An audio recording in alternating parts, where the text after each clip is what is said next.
If you drop your toy, you'd be able to see Nashi.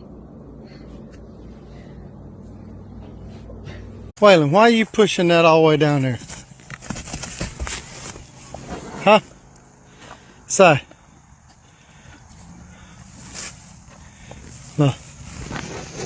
Ah! Well, and then Oliver, the asshole,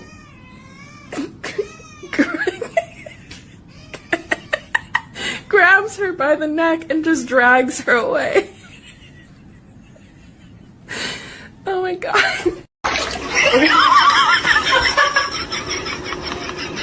It'll be fine. Let it go. I'm gonna take it out.